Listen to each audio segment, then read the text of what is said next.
어떤 사람이 바닷가를 거닐다가 알라딘의 요술 램프를 주었습니다. 그래서 그 요술 램프를 이렇게 살살 문질렀더니만 아니나 다를까 거인이 나타났습니다. 주인님, 뭘 도와드릴까요? 소원을 말하시면 다 들어드리겠습니다. 그런데 꼭 한 가지밖에 들어주실 수 없다는 걸 기억하시길 바랍니다. 이 사람은 잠깐 생각을 하고는 1년 뒤에 일간 신문을 달라고 했습니다. 왜냐하면 자기 전 재산을 주식에 투자해서 큰 부자가 되겠다는 욕심이 생겼거든요. 알라딘의 램프 속에서 나오는 거인은 금세 1년 뒤에 일간 신문을 들고 나타났습니다. 그가 성급하게 이제 주식 시세표를 이렇게 들추는데 아랫란에 죽은 사람을 광고하는 부고란이 보였습니다. 세상에, 그 부고란에 자기 이름이 실려 있었습니다. 몇 시에 장례가 어느 곳에서 치루어진다는 그런 날짜와 시간도 적혀 있었습니다. 잠언에 있는 말씀인데요, 너는 내일 일을 자랑하지 말라. 하루 동안에 무슨 일이 일어날는지 내가 알 수 없음이니라. 우린 지식 정보화 시대를 살고 있습니다. 날마다 인공지능, 또 자율주행, 이런 말하기도 어려운 내용들을 읊조리면서 우리가 꿈꾸는 이 세상은 정말 최첨단이잖아요. 모르는 게 없을 것처럼 보이는데 실제로 우리는 별로 아는 게 없어요. 사는 것도 죽는 것도 바로 코앞에 닥친 내일 어떤 일이 일어날지도 잘 모릅니다. 오늘 이 성경에 보면 더 답답해요. 나사로와 부자라는 이 부자 이름은 성경이 밝히고 있지 않은데 두 사람이 등장하고 다 함께 죽고 또 지옥과 천국으로 가는 그런 좀 적나라한 내용을 싣고 있는데, 성경을 보면 너무너무 답답한 건 이 부자는 정말 몰라도 너무 몰랐습니다. 세상 지식은 없어서 돈을 많이 벌고 모은 그 물질을 누릴 줄은 알았지만 정말 무지투성이였습니다. 첫째, 그가 뭘 몰랐을까요? 사람이 죽는다는 걸 몰랐습니다. 아니, 사람이 죽는 건 알지만 내가 죽는다는 건 몰랐어요. 우리는 좀채 이런 사실을 고민하거나 인정하지 않습니다. 젊고 건강할수록, 내 삶이 탄탄할수록 이런 경향은 더 짙습니다. 여러분, 예외가 없습니다. 누구에게나 죽음은 찾아옵니다. 22절에 보시면 이에 그 거지가 죽어 천사들에게 받들려 아브라함의 품에 들어가고 부자도 죽어 장사되었다. 오늘 이 성경에 나오는 등장인물은 두 사람인데, 부자는 정말 부자고 나사로라는 이름을 밝힌 이 가난한 자는 이 부자의 상에서 떨어지는 것을 얻어먹는 그런 거린의 삶을 살던 정말 초라한 인생이었습니다. 그러나 죽음은 그들에게 예외 없이 맞닥뜨려졌습니다. 여러분, 너무나 이 당연한 사실을 우리는 잊고 삽니다. 아니, 내 삶에 전혀 고려하지 않습니다. 친구의 죽음, 지인의 죽음을 말하지만 나의 죽음과는 연관시키지 않습니다. 그러다가 막상 당황스러운 죽음 앞에 서면 절망하고 좌절하고 부질없는 예를 씁니다. 여러분, 죽음을 생각하면 그저 자칫 허무주의나 절망에 주저앉을 것 같은데 그렇지 않습니다. 죽음을 진지하게 묵상하면 삶이 진지해져. 어떻게 살아야 할 것인가? 전도서 지혜의 말씀에도 그런 내용이 있습니다. 지혜자의 마음은 초상집에 있으되 우매한 자의 마음은 혼인집에 있느니라. 부자는 자신이 죽는다는 걸 몰랐어요.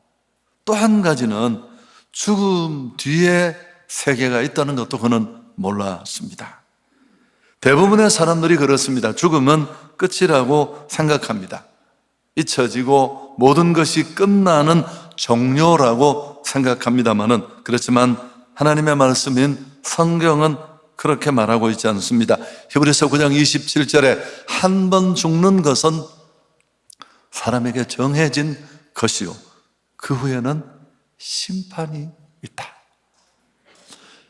여러분, 죽음은 끝이 아닙니다. 잊혀지고 종료되는 것이 아니라 그 이후에는 우리가 살아온 삶에 대한 심판이 있다고 성경은 분명히 말씀하고 있습니다. 이 부자가 얼마나 무지했습니까? 자신이 죽는다는 것도 몰랐고, 그 죽음이 끝이 아니라 그 이후에 살아온 삶에 대한 심판이 있다는 것도 알지 못했으니까요. 부자는 죽어 지옥에서 고통을 받습니다. 뜨거운 그 지옥 불길에 허덕이면서 가난하게 거린으로 살았지만 지금은 천국에서 아브라함의 품에 안겨있는 그 나사로에게 도움을 구할 정도가 됩니다. 23절, 24절에 그런 내용이 나와 있습니다. 그가 음부에서 고통 중에 눈을 들어 멀리 아브라함과 그의 품에 있는 나사로를 보고 불러 이르되 아버지 아브라함이여 나를 긍휼히 여기사 나사로를 보내어 그 손가락 끝에 물을 찍어 내 혀를 서늘하게 하소서. 내가 이 불꽃 가운데 괴로워하나이다. 여러분, 두세 개는 분명히 실존합니다. 냉철한 의식이 있고 이 둘 사이는 오갈 수 없습니다. 죽음은 운명을 고정시킵니다. 하나님은 우리에게 하늘 커튼을 열어 젖히고 죽음이 끝이라고 생각하는 어리석은 우리 인생의 우둔함을 깨닫게 하시기 위해서 그 세계를 보여주신 거죠. 특히나 지성인일수록 이런 문제에 대해서 들으면 조롱하거나 냉소합니다. 복음을 전해보면, 예수님을 전해보면 지옥 뭐 가지 뭐 까짓 거 다 가는 그 길이라면 나도 가지. 여러분, 그러나 막상 죽음 앞에 서면 쉽지 않습니다. 그렇지만 예수 믿는 사람은, 진짜 하늘 소망을 가진 신앙인들은 죽음 이후의 삶을 알고 있잖아요. 그래서 두려워하지 않고 영생의 세계를 확신하기에 쉽진 않지만 담담히 맞습니다. 모두에게 만만치는 않지만 그러나 하늘 소망을 붙잡고 천국을 바라보는 신앙인들은 하늘나라로 먼저 올라가네, 그렇게 담담히 죽음을 맞을 수 있습니다. 여러분, 한 가지 또 하나 우리가 알아야 될 건 뭐냐 하면, 이런 인간의 모든 것들을 끝내는 이 죽음에 대한 해법이 있다, 해결책이 있다는 겁니다. 부자는 이제 지옥에서 그 이글거리는 불길 속에 고통받으면서 자신을 이 위기에서 건져달라고 몇 가지 부탁을 합니다마는 다 거절당하잖아요. 왜냐하면 죽음은 운명이 결정나는 것입니다. 연옥 이런 거 없어요. 애매한 거. 그래서 그는 이제 그가 할 수 있는 일을 생각했는지 땅 아래에 있는 그의 형제 다섯을 걱정합니다. 28절에 보면 내 형제 다섯이 있으니 그들에게 증언하게 하여 그들로 이 고통받는 곳에 오지 않게 해달라고. 나는 이미 이렇게 끝났지만 이 땅에 내 형제 다섯이 있는데 그들도 나처럼 이런 일이 무지할 텐데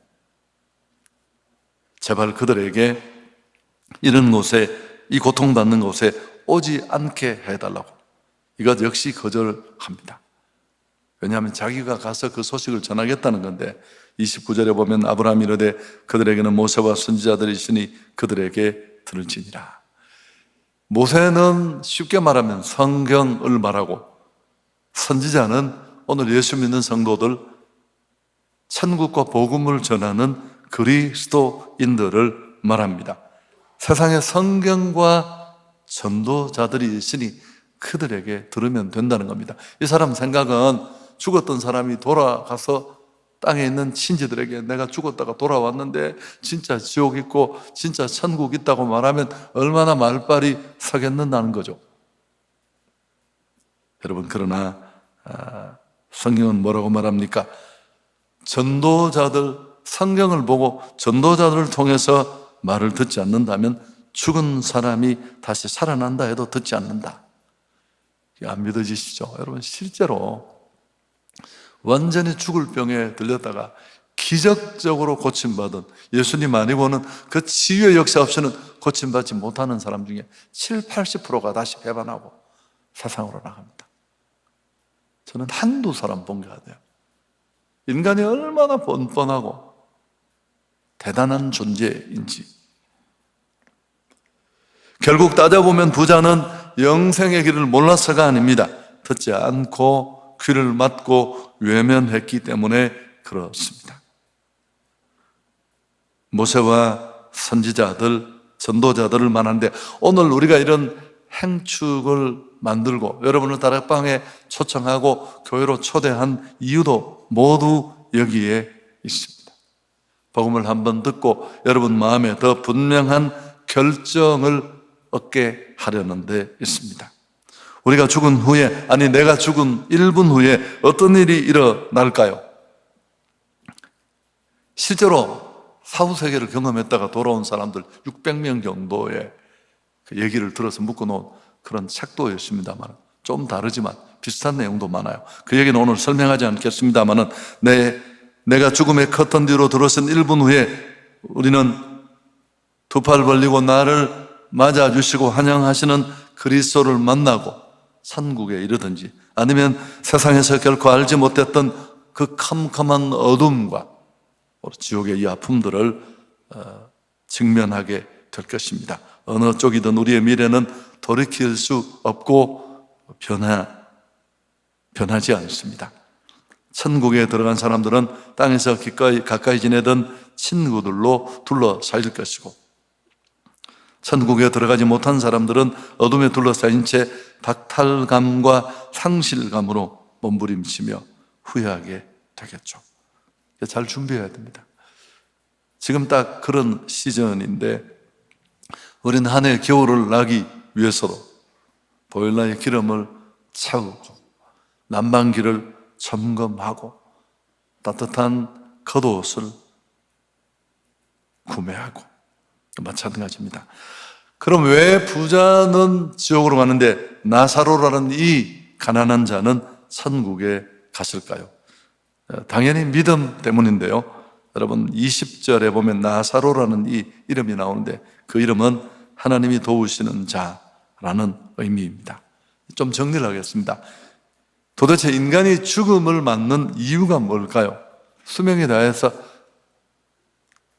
성경은 인간의 모든 불행과 고통, 죽음의 그 씨는 죄라고 말합니다. 죄.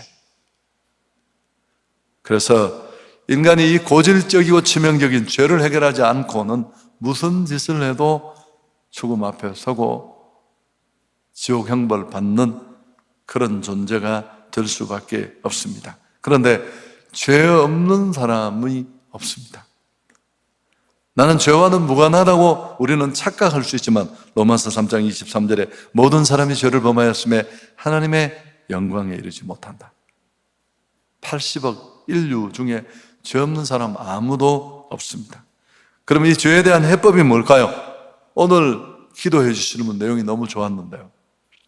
그러니까 오늘 이 예수님이 우리의 죄를 해결해 주실 수 있는데 이 죄 해결의 메시지, 기쁜 소식이라고 하잖아요. 이 복음을 듣고 돌아서면 됩니다. 요한복음 3장 16절에 하나님이 세상을 이처럼 사랑하사 독생자를 주셨으니 이는 그를 믿는 자마다 멸망하지 않고 영생을 얻게 하려 하십니다. 십자가는 사랑입니다. 사랑. 우리를 사랑하시는 하나님, 우리가 행복하기를 원하는데 범죄하고 철저히 무너진 인생, 이 죄를 해결할 수 있는 해법은 우리에게는 없습니다. 선행, 공로, 종교, 근단 누더기와 같아서 자기 몸 하나도 가릴 수 없습니다. 예수 그리스도의 십자가의 그 의는 우리의 모든 죄와 허물을 가려줍니다. 원죄와 자범죄를 해결할 수 있습니다. 예수님을 나의 구주로 영접하면 우리 안에 이런 모든 문제가 해결됩니다. 오늘 여러분 안에 꼭 예수 믿겠다는 그런 결단이 있으면 좋겠습니다. 마귀가 제일 좋아하는 사람이 어떤 사람이냐 하면 결단력 없는 사람입니다. 결단력 없는 사람은 시집 가도 안 되고 장가를 가도 안 되고 사업을 함께 해도 어렵습니다. 기독교 신앙을 이런저런 이유로 거부했던 우리 주변의 지인들, 사랑하는 사람들이 어쩌면 돌이킬 수 없는 그곳에서 외칠 항변일지도 모릅니다. 내가 잘 몰라서 안 믿고 신앙생활 안 했는데, 아니 진짜 천국 있고 지옥 있다면 그렇게 말해서 되겠냐고. 이렇게 끔찍한 지옥이라면 왜 내가 안 믿었겠느냐. 이렇게 고통스러운 지옥이라면 내 뺨을 때려서라도 내 목을 헤드락을 걸어서라도 네가 진짜 내 친구라면, 네가 진짜 내 가족이라면 알려주어야지 왜 그냥 두었느냐고.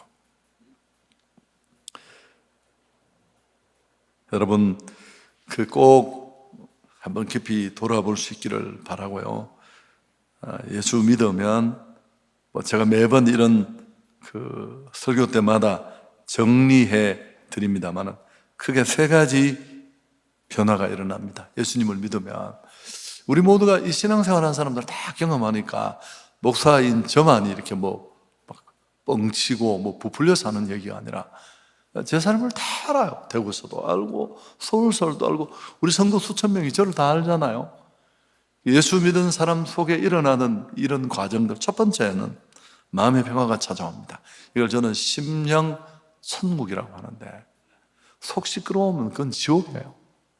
근데 우리 상황이 마음의 평화를 누릴 만한 상황이 안 되잖아요. 지금도 그렇고 과거에도 그랬고. 그럼에도 불구하고 평화가 있습니다. 마태복음 11장 28절에 수고하고 무거운 짐진 자들아 다 내게로 오라 내가 너희를 쉬게 하리라. 이 구절을 다 푸는 건 복잡한데 내 인생의 짐을 맡아주고 져주시고 함께 하실 동업자가 생깁니다.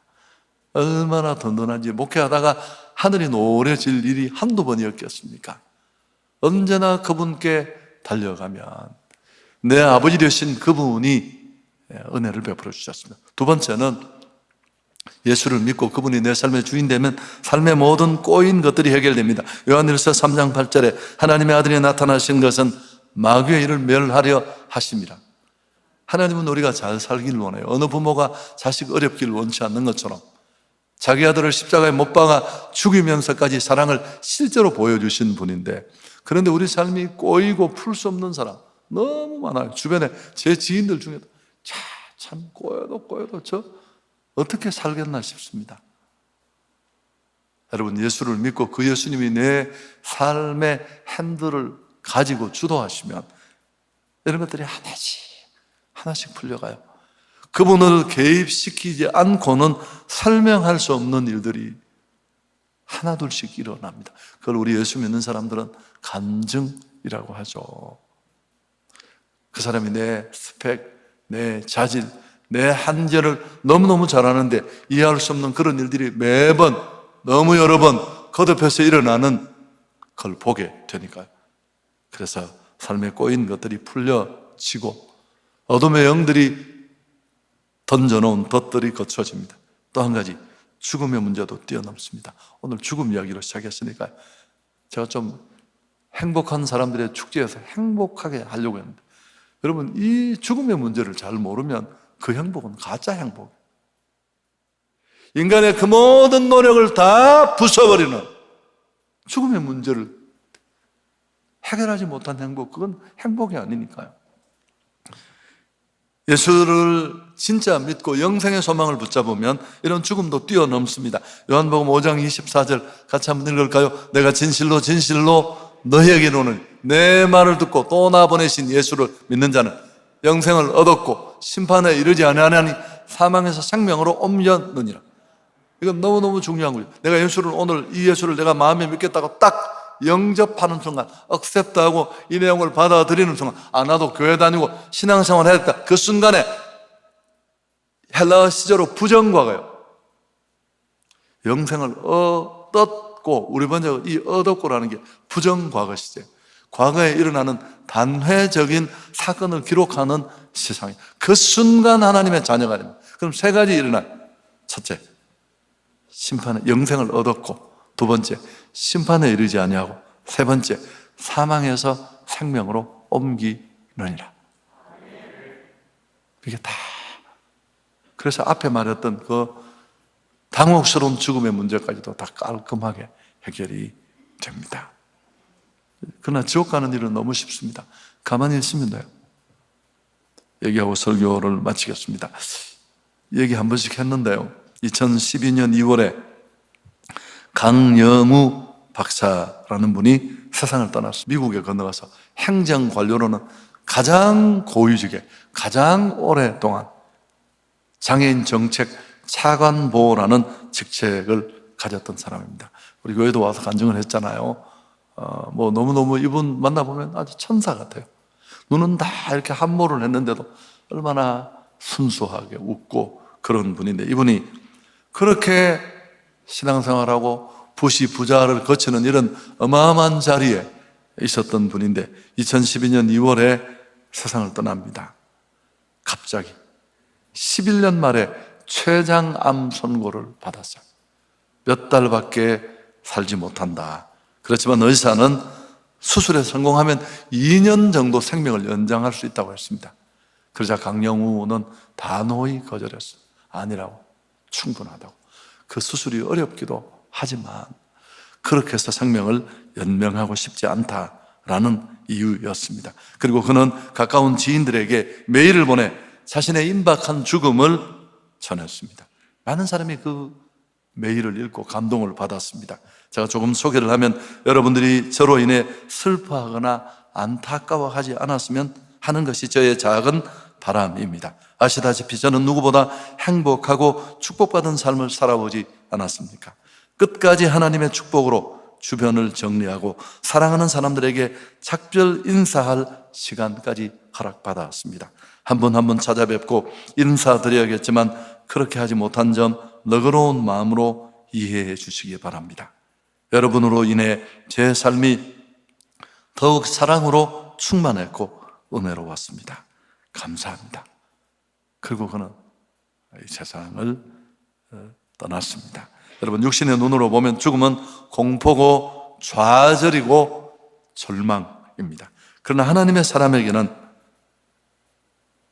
절망이 아니라는 것을 우리는 알 수 있습니다. 넉넉한 모습으로 살다가 넉넉하게 떠날 수 있다면 참으로 감사한 일입니다. 잠언 14장 32절에 의인은 그의 죽음에도 소망이 있느니라. 참 너무 멋있는 표현이잖아요. 아니, 죽음 옆에 소망이라는 말이 갈 수도 없는데 시선을 눕혀놓고 찬송을 부르는 이유, 여러분 다 여기에 있는 것입니다. 이 인간이 죽음의 문제를 뛰어넘지 않고는 소리 질러도 그건 헛소리고 그냥 한번 질러보는 소리에 불과해요. 죽음이라는 공포가 여전히 우리를 잡고 있기 때문에 그렇습니다. 그러나 우리가 이런 문제를 뛰어넘으면 당당하고 담담하고 겸손하고 더 진지하게 살 줄 믿습니다. 오늘 이 예배를 통해, 이 짧은 시간을 통해 꼭 이런 진짜 굿뉴스를 만나서 더 행복해지는 우리 모든 분들 될 수 있기를 예수 그리스도 이름으로 축복합니다. 하나님 영광을 돌리겠습니다.